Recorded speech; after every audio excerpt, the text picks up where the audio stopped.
Лапландия – это суровый край снегов и самый неповторимый регион Финляндии, большая часть которого раскинулась за полярным кругом. Это одна из 19 областей страны, самая крупная по территории. На юге Лапландия граничит с провинцией Северная Пахиенмаа или Северная Остроботния, на западе соседствует со Швецией, на севере и востоке соответственно с Норвегией и Россией. Природа региона дика и первозданна, здесь есть болота и озера, а бескрайние просторы тундры исчерчены быстро бегущими речушками. Административный центр Лапландии – город Раваниеми, самый большой по площади из всех городов Европы. Лапландия – настоящий магнит для путешественников со всего мира. Поток желающих побывать в Лапе, как ее ласково называют финны, не заканчивается никогда, независимо от времени года. Природный ландшафт, достаточно развитая туристическая инфраструктура и немалое число всевозможных достопримечательностей делают родину финского Деда Мороза зимним курортом, что называется, на все случаи жизни. Нравится ли вам экскурсионный туризм, приверженец ли вы активного отдыха, или предпочитаете тихий семейный отпуск с детьми, то вам в Лапландию. Особенно этот регион привлекает любителей зимних видов спорта, ведь здесь есть много хорошо оборудованных спусков. Юных же путешественников ждут деревня Санта-Клауса и захватывающие дух новогодние развлечения. Несмотря на обширную территорию, население Лапландии невелико, всего 184 390 человек.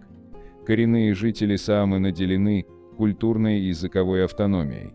Она распространяется на общины Уцьёки, Инари и Инантикиё и северные районы общины Саданкюля.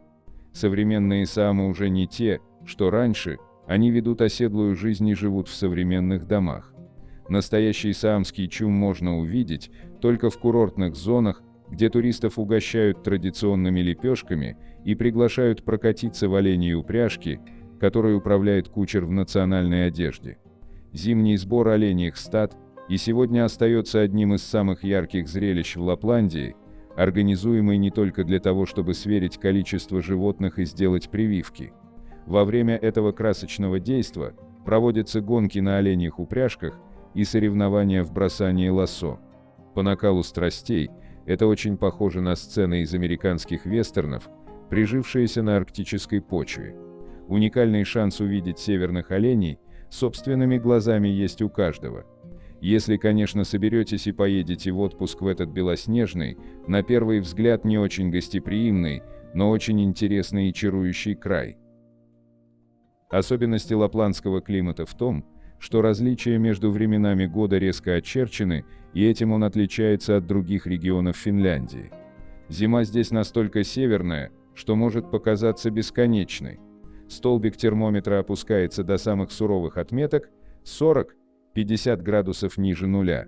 Впрочем, это обстоятельство не мешает тысячам туристов приезжать сюда, на родину Санта-Клауса, именно на новогодние и рождественские праздники. Зима в Лапландии – это еще и время полярной ночи, волшебные всполохи огней которой позволяют любоваться зимними пейзажами не только при свете луны. Древние саамы возникновения северного сияния связывали с лисами, передвигавшимися среди покрытых снегом сопок. Местная легенда гласит, что эти яркие небесные огни – не что иное, как искры, высеченные из этих вершин простыми движениями лисьих хвостов. Снегопады в зимней Лапландии – обычное явление, и начинаются они еще в первых числах октября. Этот месяц, собственно, и открывает зимний курортный сезон. В ноябре снежное покрывало еще плотнее покрывает землю, не отпуская из своих объятий вплоть до поздней весны. Первый снег вызывает у туристов настоящий восторг. Медленное и размеренное кружение снежинок, неспешно, миллиметр за миллиметром покрывающих землю, буквально завораживает. За этим волшебным танцем можно наблюдать бесконечно. Лето в финских владениях снежной королевы вполне летнее в привычном для нас понимании. Воздух в это время может прогреваться до плюс 30 градусов тепла, хотя обычно температура колеблется в пределах 10–20 градусов Цельсия. Температура воды в местных реках и озерах тоже вполне комфортна и позволяет купаться. В июне, Точнее, в конце месяца в Лапландии начинаются белые ночи. Живущим далеко от северных широт трудно представить, пока не увидят своими глазами, каково это, когда солнце сутками не садится за горизонт. Самый теплый месяц в Лапландии – июль. С наступлением осени местная природа обновляет свои цвета. Трава и листья становятся золотистыми, местами багряными. Прогулки среди сопок на фоне готовящейся к зимнему сну природы успокаивают, привносят умиротворение и побуждают задумываться о чем-то светлом, возвышенном и глубоко личном. Отдельно следует сказать о горнолыжном сезоне в Лапландии, который выходит за пределы традиционных времен года.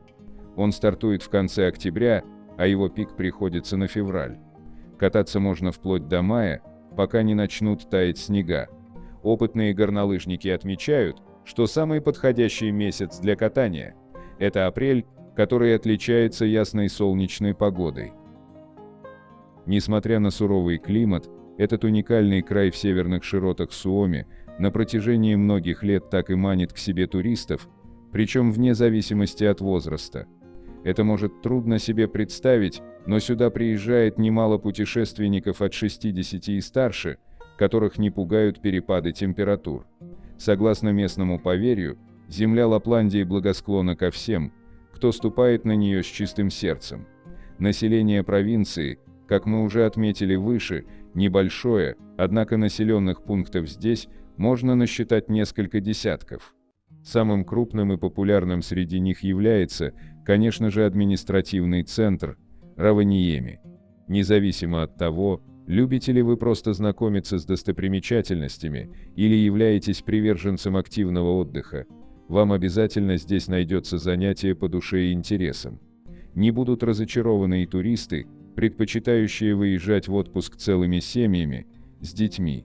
Ведь именно в Лапландии, неподалеку от Раваньеми, находится деревня Санта-Клауса, всемирно известный парк развлечений, посвященный финскому рождественскому деду, которого здесь называют Иолупуки.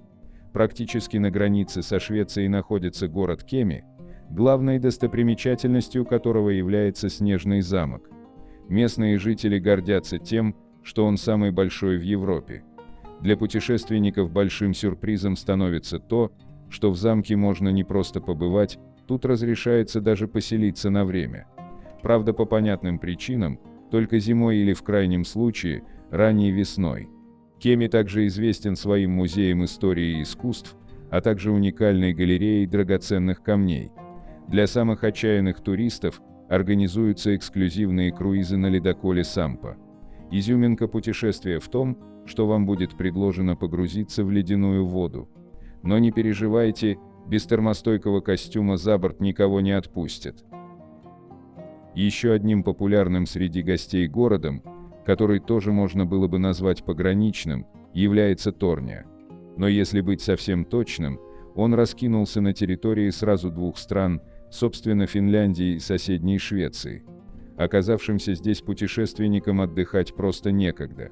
Одни занимаются подводной ловлей лосося, другие бегают на лыжах и коньках, третьих увлекают в бескрайние дали гонки на собачьих упряжках.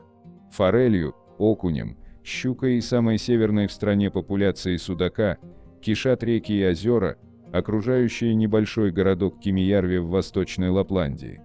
Он же самый северный в Финляндии. Местная природа сохранила здесь свой первозданный облик. Густые, роскошные леса, неповторимые по своей красоте северные водопады. Немало в городе историко-культурных достопримечательностей. Памятников архитектуры, старинных часовен. Одним из самых популярных в стране является горнолыжный курорт Луоста, который ценится туристами за возможность отдохнуть, что называется, по высшему разряду. Исключительный уровень ухоженности отличает здешние горнолыжные склоны и трассы для беговых лыж. Начинающие лыжники, а также дети имеют возможность позаниматься в местной горнолыжной школе. В районе крупнейших на юге Лапландии сопок Пюха и Луоста находятся самые подготовленные спуски различного уровня сложности. Еще одно популярное место у поклонников зимних видов спорта – горнолыжный курорт Юляс. Только здесь проложены самые длинные в Финляндии трассы И только здесь туристический сезон продолжается целых полгода, с декабря по май. Горнолыжных трасс тут насчитывается свыше 60. Тем, кто никогда не стоял на лыжах и даже не рискует это сделать, может быть предложена отличная альтернатива – прогулка с ветерком на оленьих или собачьих упряжках. Всего в Финляндии насчитывается примерно 75 горнолыжных курортов. Высокий уровень сервиса, поддержка склонов в рабочем состоянии, исправная работа подъемников до самого вечера и подсветка фонарями в вечернее время – их визитная карточка. На них создана и всячески поддерживается располагающая к приятному и спокойному отдыху атмосфера. Туристы, привыкшие к загруженным и шумным курортам Центральной Европы, по приезду сюда неизменно отмечают разительный контраст с последними. В Лапландии вам не придется долго стоять у подъемников, ожидая, когда подойдет очередь. И уж точно в спину не будет дышать какой-нибудь отчаянный горнолыжник, любой ценой стремящийся вас обогнать. Девственная природа северных широт и роскошные горнолыжные курорты – это хоть и главные, но далеко не все достопримечательности Лапландии. Побывав здесь, у вас появляется уникальный шанс поближе познакомиться с местной культурой и традициями коренного населения саамов. В городе Инари, например, действует Саамский культурный центр. В этом же городе регулярно проводятся экспозиции кустарных промыслов древнего северного народа. Недалеко от Инари располагается маленькая деревушка Танкаваара. Именно здесь находится один из самых необычных местных музеев – музей золота. Его построили на месте прииска, существовавшего в конце XIX – начале XX веков. На этот период приходится так называемая лапландская золотая лихорадка. Каждый путешественник может почувствовать себя здесь настоящим золотодобытчиком. Оказавшись в Раваньеме, обязательно посетите арктический центр Арктикум, в котором занимаются научным исследованием всех регионов Крайнего Севера. Он находится недалеко от центра лапландской столицы, прямо на побережье реки Аунасьоки. Здесь же находится музей, постоянные экспозиции которого посвящены истории и этнокультурному наследию северных народов. Неподалеку от городка Рануа раскинулся одноименный зоопарк, самый северный в мире. И не просто зоопарк, а самый настоящий оазис дикой природы, со всех сторон окруженный густым хвойным лесом. Открытый в 1983 году, сегодня он стал одной из визитных карточек Лапландии, местом, которое туристы посещают с большим интересом. Более 60 видов представителей фауны Севера и примерно 30 видов птиц обитают тут в естественной среде. Среди них северные олени и белые медведи, волки, косули и даже настоящие рыси. Знакомство с обитателями северных широт можно совместить с катанием на оленей или собачьей упряжке. Если же приедете сюда летом, то на лошадях. Настоящим заповедником в Лапландии можно назвать и оленью ферму Сермека. Тут в естественной среде обитают северные олени. Во время экскурсии вам расскажут немало интересного об их образе жизни и привычках. А еще вы познакомитесь с особенностями саамского быта. Посещение оленей фермы, несомненно, подарит самые яркие эмоции и детям, и взрослым. Еще одна оленья ферма находится в 30 километрах от Сааrisелька, ее название Пурнумукан-Пароформи. Хозяева предложат гостям увлекательное сафари на оленях, обещающее запомниться как одно из самых экзотических развлечений в Лапландии. Завесу над особенностями ручного творчества саамов приоткроет посещение традиционной мастерской Ренкангасниеми в городе Раваньеме. Вот уже на протяжении не одного десятка лет руками умельцев здесь изготавливаются посуда и кухонная утварь, шаманские бубны и даже самые настоящие саамские ножи. Но это еще не все. В стенах этой удивительной мастерской также делают традиционные сувениры и ювелирные изделия в национальном саамском стиле. Ренкангасниеми, хозяйка заведения, научит любознательных гостей работать со шкурами оленей, рогами и костями этих животных. В 8 километрах от столицы Лапландии находится деревня Улупуки и не менее известный и популярный среди туристов, особенно детей, Санта-Парк. Финский Дед Мороз встречается со своими взрослыми и юными друзьями в рабочем кабинете. Помимо встречи с самим Сантой-Клаусом, детей в его владениях ждет еще много волшебных развлечений.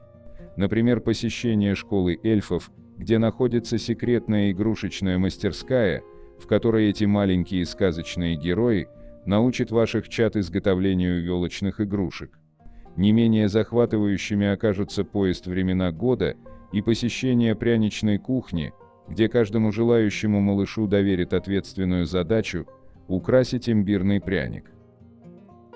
Лапландия, как мы уже сказали, довольно большая провинция, по площади она превосходит целые европейские государства, например, Чехию и Словакию, немного уступая по этому показателю Венгрии. Населенные пункты региона находятся на приличном расстоянии друг от друга.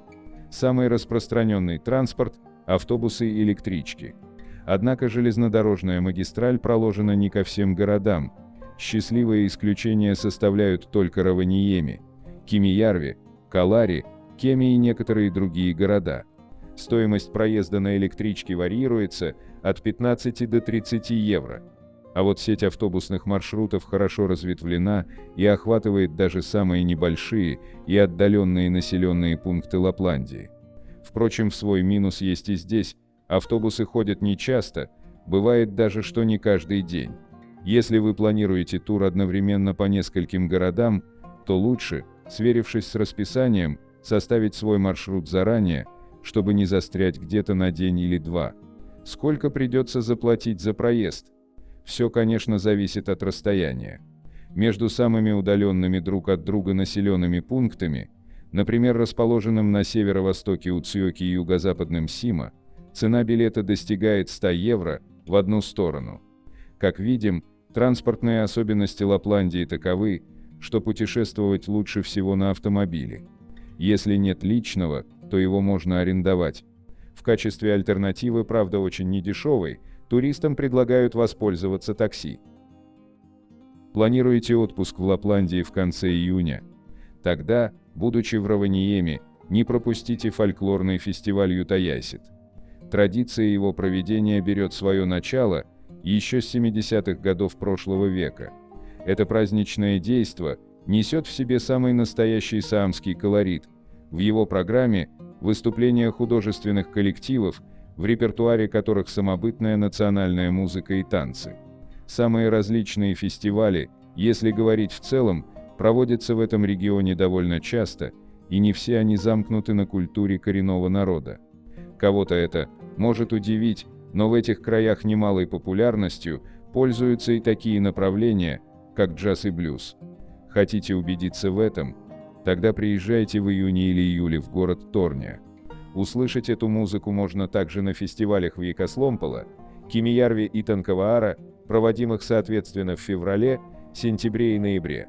Северные широты Лапландии привлекают и не только покорителей лыжных трасс, но и гонщиков, облюбовавших заснеженные и покрытые льдом местные дороги. Зимой с их участием проходят ралли Арктики, соревнования, которым уже полвека. На них преимущественно побеждают финские гонщики, лишь несколько раз уступившие пальму первенства шведам и испанцам. Победа в ралли дорогого стоит, ведь она открывает доступ к участию в чемпионате Финляндии. А вот киноманам мы бы посоветовали приехать в Лапландию в конце января. В городе Инари в это время проводится Скабмагават, международный фестиваль, в котором представлены фильмы, главной тематикой которых является север с его суровой и одновременно уникальной средой жизни. Свои киноработы на этот фестиваль представляют не только финские, но также российские, канадские и даже австралийские режиссеры. Кафе и рестораны Лапландии часто включают в свои меню блюда традиционной саамской кухни на основе мяса северного оленя. Как только не готовят этот главный для северян деликатес, его подают в тушеном, жареном и вяленом виде. Особенно незабываемо, если какое-нибудь местное кушанье вы отведаете в самом настоящем снежном ресторане. В таком заведении не только столы, а даже стены и барные стойки изготовлены изо льда. Не хватает только снежной королевы в роли гостеприимной хозяйки, встречающей посетителей прямо у входа.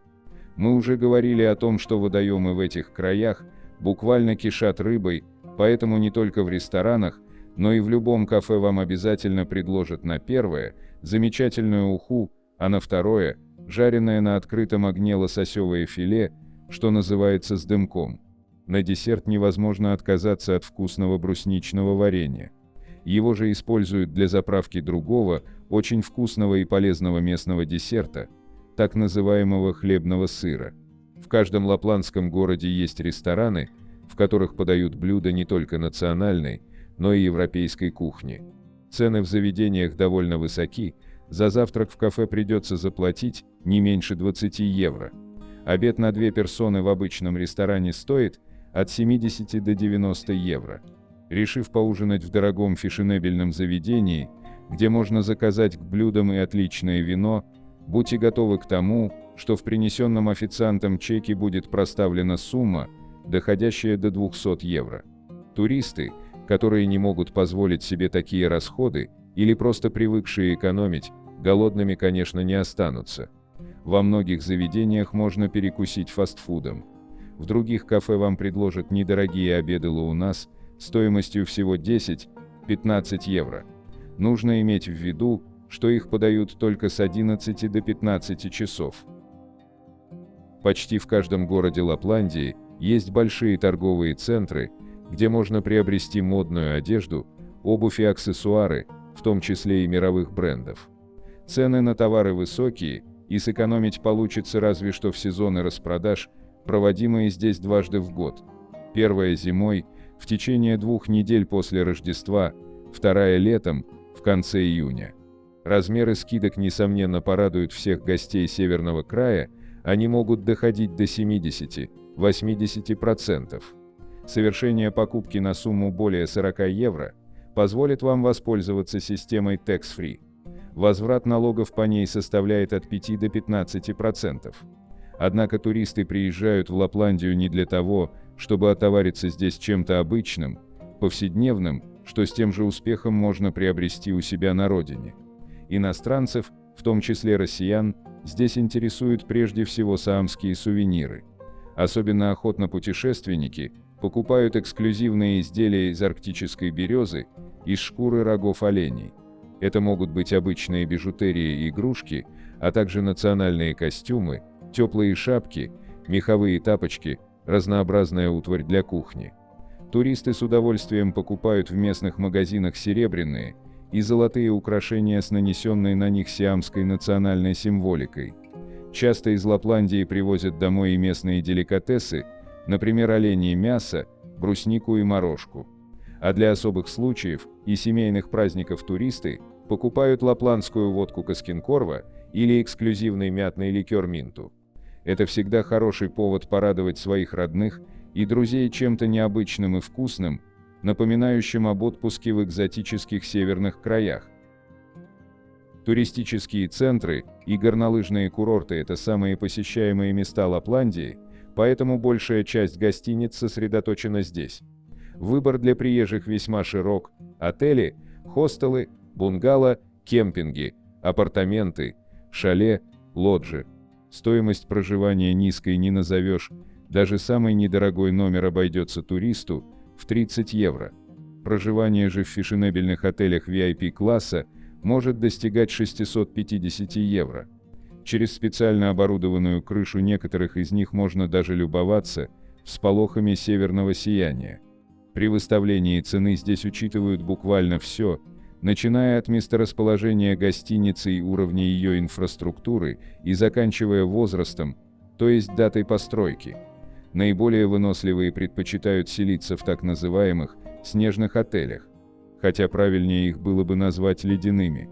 Из-за льда здесь не только пол, стены и потолок, но даже кровати. Правда, лежать на голой поверхности вам не придется, ее покрывают оленьими шкурами. Не меньшей популярностью среди туристов пользуются недорогие кемпинги, и прежде всего благодаря возможности сэкономить. Снять такой домик на 2-4 человек обойдется всего в 40-60 евро. Кемпинги есть в таких городах, как Торнево, Ивала, Инари и некоторых других. Первенство же по распространенности в регионе принадлежит гостиницам среднего класса. проживание в двухместных апартаментах обойдется гостям родины Санта-Клауса в 50-150 евро. Что касается горнолыжных курортов, то в некоторых гостиницах на территории последних имеются сауны, бассейны с водными горками. Все это, в том числе завтрак, обычно включается в стоимость проживания. Несмотря на то, что Лапландия географически к России очень близка, многие россияне считают, что добраться в эти края достаточно сложно из-за арктического климата, снегопады, заносы, лед на дорогах, не говоря уже о комфортном путешествии по региону. На самом же деле перемещаться по Лапландии не так трудно, между населенными пунктами проложены хорошие трассы, многие города имеют собственные железнодорожные вокзалы и даже аэропорты. Кроме железнодорожного и воздушного транспорта также доступен автомобильный. Воздушное сообщение с Россией налажено в городах Китиле и Вала и Раваньеми. Рейсы из Москвы с пересадкой в столице Финляндии Хельсинки осуществляют авиакомпания Аэрофлот и Финэйр. Время в пути обычно занимает от 5 до 10 часов, стоимость перелета в обе стороны – от 250 евро. Эти авиаперевозчики организуют рейсы в столицу Лапландии из таких российских городов, как Мурманск, Краснодар, Новосибирск, Казань и ряда других. Все названные рейсы с 2 пересадками. Единственным автобусным маршрутом, которым могут воспользоваться россияне, является Мурманск и Вала Раваньеми. В пути вы проведете примерно 10 часов, это с учетом прохождения всех пограничных формальностей и пересадки на другой транспорт. Приобрести билеты можно на автовокзале Мурманска. Автобусы отправляются туда и обратно только по субботам. Путешествие обойдется в 120 евро. Многие туристы предпочитают путешествовать железнодорожным транспортом. Поезда из Хельсинки в Раваньеми и приграничный город Калари отправляются несколько раз в день. Билет в оба конца обойдется вам примерно от 120 до 200 евро. В пути вы проведете от 8 до 14 часов.